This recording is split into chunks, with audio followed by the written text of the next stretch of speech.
All right, welcome back, Bear Down. Appreciate you guys tuning in. I really do. This is a fun thing to be a part of the Bears community. We are officially into the new league year. We are into the beginning of actual free agency. Today's the day where they can sign the contract. So you'll see Ryan Poles and Ben Johnson, according to Nick Moreno, has said that they will be at Hallis Hall. And this is yesterday. He said tomorrow. So today they will be in the afternoon. So what time that will be, I don't know. So I'm going to give your update today. This morning I'm doing it nice and early so we can do an update on the salary cap. We can do an update on things to come as well as a little bit of speculation. So here's the upcoming dates. We got the top 30 visits from now until April 16th when those have to be concluded. The New Year League begins today. They can sign. Trades will become effective. So all those trades, Joe Tooney, Jonah Jackson, and the free agents, Drew Dalman, Dio Ndengbo, and Grady Jarrett. Those are all effective today. So it's nice. They're on the team. They're on the roster. Boom. Here we are. Then on April 7th, teams with new head coaches can begin the new off-seasons workouts. So the team can get started on April 7th. Then we'll have the draft at the end of the month. So a lot upcoming for the Bears, for our team. But I want to jump right into the newest news. So yesterday, if you didn't see it, we did sign our long snapper, Scott Dowley, to a one-year deal. This is what I anticipated all along. I know a lot of people like Patrick Scales, he was the most tenured Bear at the time. But Scott Dowley did a good job filling in, and he comes a lot cheaper because he's on a less experience in the league. So a league minimum for him is just $1.17 million. Then the other big thing, you can see those bottom two below, Aaron Wilson and Courtney Cronin, both reporting on two of the contracts. Well, I'm sure we'll get the last one of those three contracts with Grady Jarrett. I'm sure we'll get the details of that today or at some point. We can speculate on a little bit today. But yesterday, you see up top left, we knew Grady Jarrett, Durham Smythe, Dio Ndengbo, and Drew Dalman. We didn't know the contract details of those. Now that we see Courtney Cronin and Aaron Wilson giving some details to these, let's break that down a little bit and see where it shows the salary cap and where the Bears stand now. Because as you know, when we did a full salary cap video yesterday, we were over the cap unless one of those was front-loaded. Well, surprise, surprise. On the left there, you see that Dio Ndengbo contract is backloaded. It's backloaded, so they count more in the later years. So let's break that down. Back to the spreadsheets we go. And as reported before, if things were flatlined, meaning if all these contracts that we just signed, so this one with Grady Jarrett, if they were all flat, if they were all equal every single year, we would be over the cap right now. And so we do have some updates. Aaron Wilson at Aaron Wilson NFL gave an update on Drew Dalman's, and Courtney Cronin gave an update on Dio Ndengbo's, and Grady Jarrett's we don't have an update. So we're going to have to assume that's flat level right now, but with the way these first two are structured, they won't be. So as it stood, we were about $4.28 million over the cap. You're going to see that's not accurate now. So let's just walk through these. So first, Dio Ndengbo's. We're going to go up here to this right here. So let's read through this. Dio Ndengbo, 3-year deal with the Bears, comes with a $32 million guarantee, $13.5 million signing bonus, base salaries of $3 million. Okay, so $3 million in 2025. So let's go $3 million here. And let's keep going here. $15.5 million the second year. 15,500, 1, 2, 3.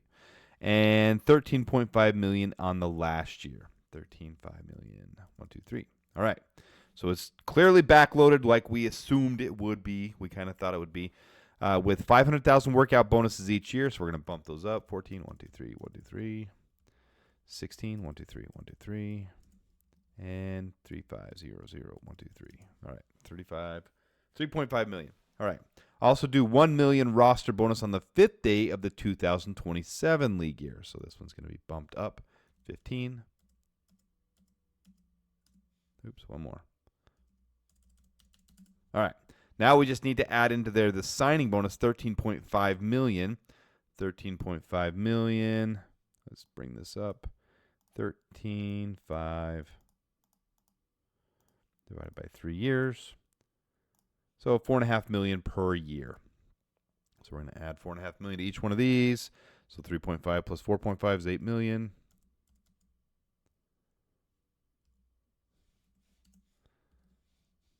Add 4.5 to this one. That's 25.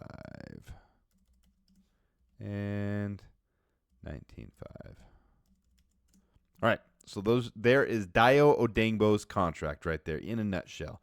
So that together makes 40 million plus the 8. There's the 48 million, and that's how it's going to be spread out over that contract. If I lost you, pause it, rewind, go over it again. But that's how it looks according to Courtney Cronin. We'll go up here to Drew Dalman now. So for Drew Dalman, his deal, 42 million base, 28 million guaranteed, $6 million signing bonus. We'll just add that at the beginning. Just $2 million each year.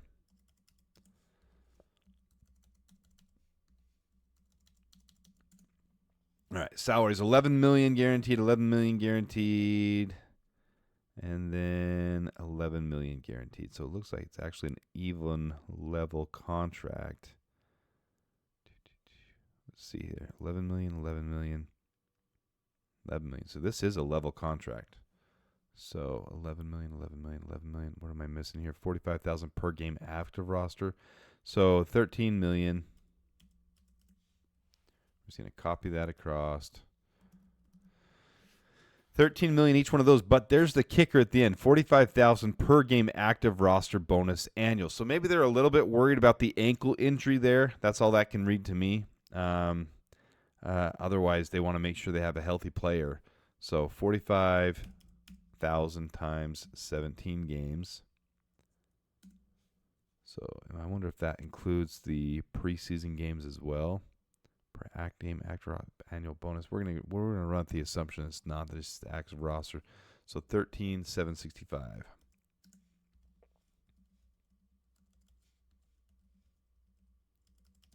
So there's his. And so his is flat level.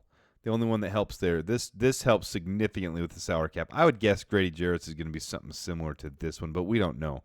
But let's look where that brings us. It brings us well above the cap now. We're 3.9 million above the cap. Now let's say this one is structured the same similar manner. Let's say that this is 7 million. This is just hypothetical, okay? So this isn't going off of any factual information here. And let's say 3.5, or let's say 4 million of that's on the second year, that difference. And the other part, would that be the accurate for his? It would. So if it's front loaded the same way or back loaded the same way, oh, one more zero there. If it's back loaded the same way, we're going to have about 11 million cap space, which makes sense because you're going to want the buffer space, and we have a couple more contracts to sign. We know this is now Scott Daly,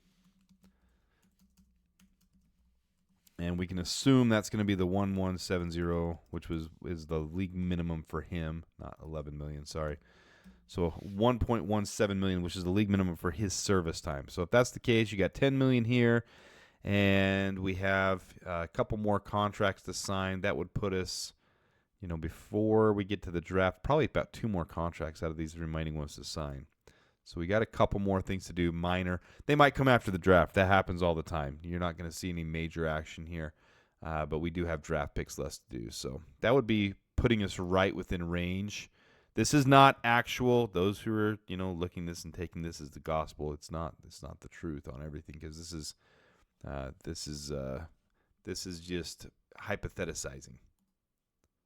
This is just one way to make this $43.5 million contract work with backloading the same way Dio on Dangbo's is. So that would be one way to do it. And I think that would put us right within the right range to have buffer cap, sign the last couple contracts. Maybe we sign, a Rondale Moore. I wanted Rondale Moore. I think that would be a great pickup there for a wide receiver 4, and then draft wide receiver 3 in the draft.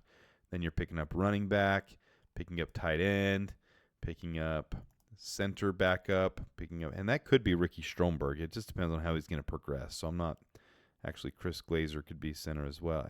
I mean, there's options for backup when you have a high-end center. I would hope they would draft one late in the draft, though, with maybe one of those 7th-round picks. That would be my hope for the center position. Drew Kendall out of Boston College. Maybe Ryan Poles has an affinity for Boston College. We'll see. Tackle, defensive tackle. I like nose tackle. I understand some people have come out and said that doesn't fit a 4-3. That's not necessarily true. It depends on the way the 4-3 is run. But a one tech, whatever you want to call him, a big-bodied guy who can stop the run and clog holes. Kenneth Grant would be what I would like there, a defensive end, and then a linebacker. So lots of good options here for the Bears. Not really a lot of signings left needed. Maybe a safety or a corner, and a wide receiver, and then we head to the draft. And maybe some of those things are filled after the draft. But these make it so the salary cap is in range. And just because you see this here now doesn't mean where you're going to go out and spend that. This is what you do with the salary cap. You have buffer cap. Then if you need it, it can roll to next year, and that can help pay for some of these contracts that might be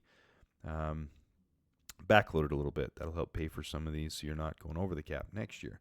So there are options. We aren't in trouble at all in the salary cap, but this helps us to be able to make this year work while getting high-quality players on the offensive and defensive line. So the Bears have done that. Ryan Poles has really shored up the offensive and defensive lines.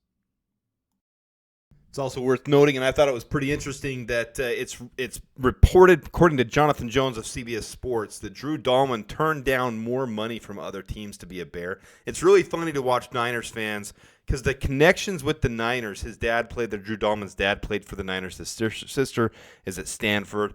So there were rumors that he would probably go to the 49ers. Niners fans were having a hard time coping when they saw the contract. $14 million a year, we didn't want that. Well, the rumor is that the Niners offered more to Drew Dalman, and he turned them down to come to the Bears. And there's rumors about Drew Dalman saying he wanted to come play with Caleb Williams. So that's pretty telling. It gives us a good glimpse of the future and how excited they are to be here.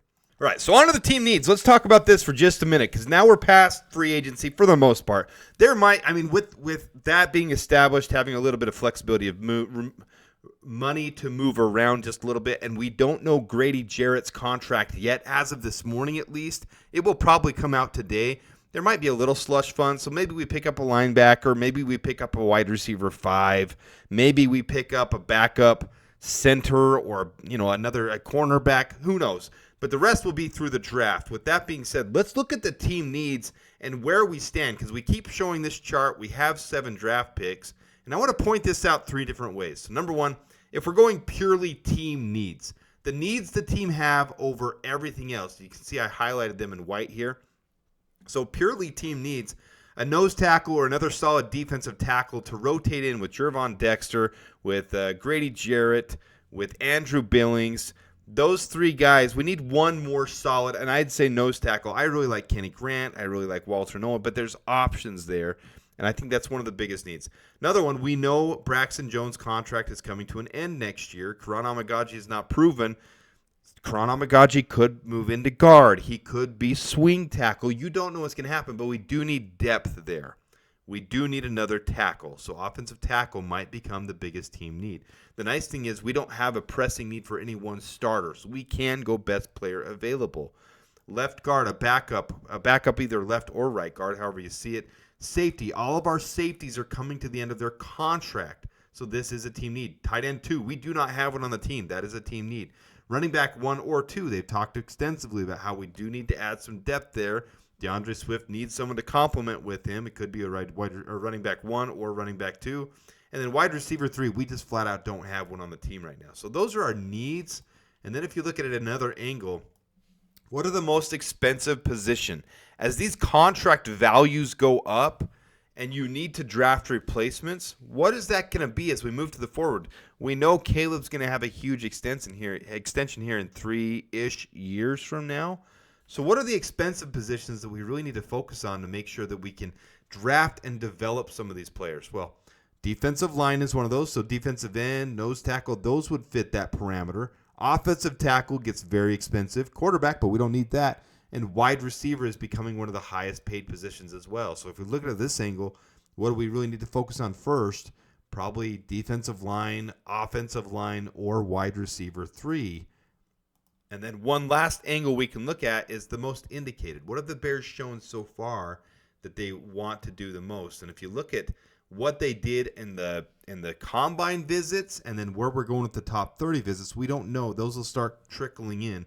We do know there's a couple scheduled with Will Campbell from LSU, offensive line, Ashton Jeanty, running back, Boise State.